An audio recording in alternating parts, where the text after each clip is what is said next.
Welcome বন্ধুরা, আরও একবার আমার চ্যানেলে আপনাদের স্বাগত জানাচ্ছি। আজকে একটা নতুন রেসিপি নিয়ে চলে এসেছি। দুধ পিঠে।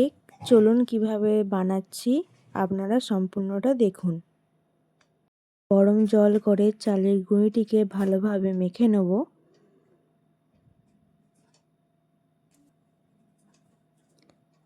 বেশি নরম করেও না, আবার বেশি শক্ত করেও না, মিডিয়ামভাবে মেখে নেব।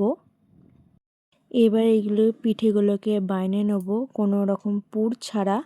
হাতের তালুর সাহায্যে এটিকে করে নেব ছোট ছোট করে।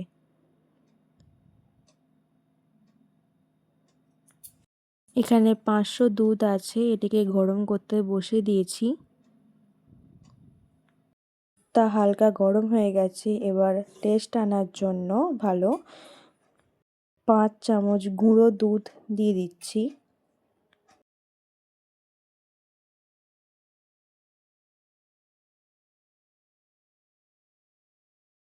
এবার দুধের সাথে গুঁড়ো দুধটি ভালোভাবে মিক্স করে নিচ্ছি।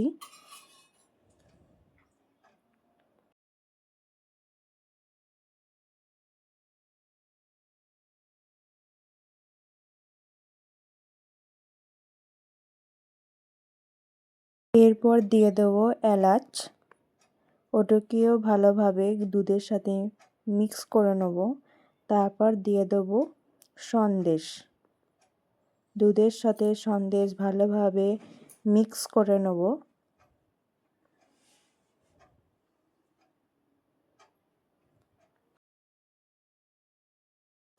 এবার মিষ্টির জন্য পাটালি গুড় দিয়ে দেবো। এটাকেও ভালোভাবে দুধের সাথে মিশিয়ে নেব।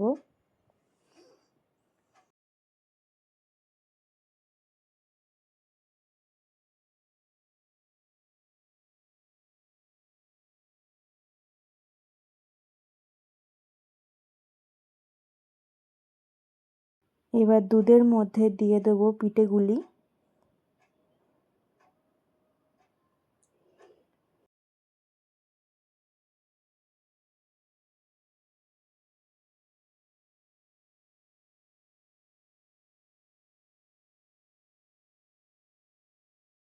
পিঠেগুলি সেদ্ধ করার জন্য দুধের মধ্যে ফুটিয়ে নেব। পিঠেগুলি সেদ্ধ হয়ে গিয়ে ফুটে গেছে দুধটি। এবার নামিয়ে নেব। এখানে আমাদের দুধ পুলি রেডি হয়ে গেছে সম্পূর্ণভাবে। ভিডিওটি ভালো লাগলে লাইক সাবস্ক্রাইব করবেন। চলুন দেখা হচ্ছে নতুন কোনো একটা রেসিপি নিয়ে।